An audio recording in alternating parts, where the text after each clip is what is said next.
শিক্ষার ভাষা নম্র ও সহানুভূতিশীল হওয়া উচিত। বিশিষ্ট সাহাবী হজরত মুয়াবিয়া ইবনে হাকাম আস-সুলামি রাদিয়াল্লাহু আনহু থেকে বর্ণিত, তিনি বলেন, একবার আমি মহানবী সাল্লাল্লাহু আলাইহি ওয়াসাল্লামের সঙ্গে সালাত আদায় করছিলাম।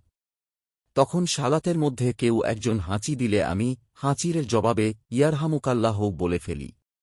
তখন অন্যান্য মুসল্লিরা আমার দিকে তাকাতে লাগল। তখন আমি মনে মনে বলতে লাগলাম, আমার মা আমাকে হারিয়ে ফেলুক, তোমরা আমার দিকে এভাবে তাকাচ্ছ কেন? তখন তারা নিজ নিজ হাত দিয়ে উরুতে আঘাত করতে লাগল। যখন বুঝতে পারলাম যে তারা আমাকে চুপ করাতে চাচ্ছে, আমি চুপ হয়ে গেলাম। তারপর মহানবী সাল্লাল্লাহু আলাইহি ওয়াসাল্লাম সালাত শেষ করলেন। আমার মা বাবা মহানবী সাল্লাল্লাহু আলাইহি ওয়াসাল্লাম এর জন্য উৎসর্গ হোক।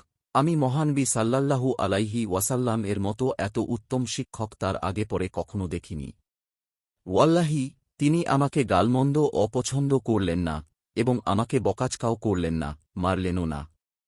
মহানবী সাল্লাল্লাহু আলাইহি ওয়াসাল্লাম বললেন, সালাত হচ্ছে এমন ইবাদত যাতে কোনো মানুষের কথা বলা সঙ্গত না। এখানে তাসবিহ, তাহলিল ও কোরআন তিলাওয়াত করা যায়। অথবা মহানবী সাল্লাল্লাহু আলাইহি ওয়াসাল্লাম এমনই কোনো কথা বললেন। তারপর আমি বললাম, ইয়া রাসূলাল্লাহ, আমি তো জাহিলি যুগের কাছাকাছির লোক।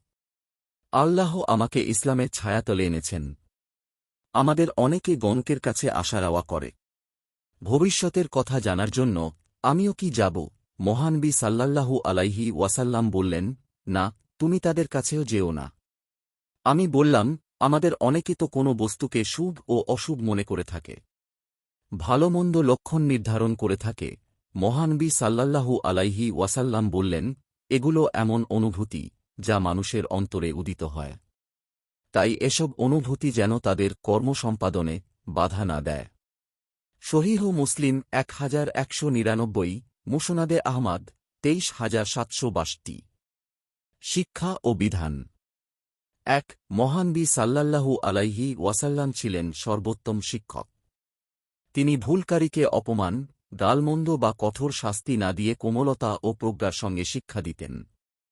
২. দাওয়াত ও শিক্ষা দেওয়ার ক্ষেত্রে নম্রতা ও ধৈর্য অবলম্বন করা উচিত। বিশেষ করে নতুন মুসলিম বা অজ্ঞ ব্যক্তির ভুলকে সহানুভূতির সঙ্গে সংশোধন করা উচিত। ৩. গণক, জ্যোতিষী বা ভবিষ্যদ্বক্তার কাছে যাওয়া হারাম। ভবিষ্যৎ একমাত্র আল্লাহই জানেন। তাই এ ধরনের ব্যক্তিদের কাছে যাওয়া বা তাদের কথা বিশ্বাস করা নিষিদ্ধ। ৪. কুসংস্কার বা অশুভ লক্ষণে বিশ্বাস করা ইসলামে গ্রহণযোগ্য নয়। কোনো ব্যক্তি, প্রাণী, দিন বা ঘটনার মাধ্যমে শুভ-অশুভ নির্ধারণ করা জাহিলিয়াতের রীতি। ৫. মনে অশুভ ধারণা আসা গুনাহ নয়। তবে সেই ধারণার কারণে কাজ থেকে বিরত থাকা বা সিদ্ধান্ত পরিবর্তন করা উচিত নয়। আপনার একটি শেয়ার হয়তো কারও জীবন বদলে দিতে পারে। সাদকায়ে জারিয়া সওয়াব পেতে ভিডিওটি শেয়ার করুন। সোর্স: ইসলামী জীবন, কালের কণ্ঠ।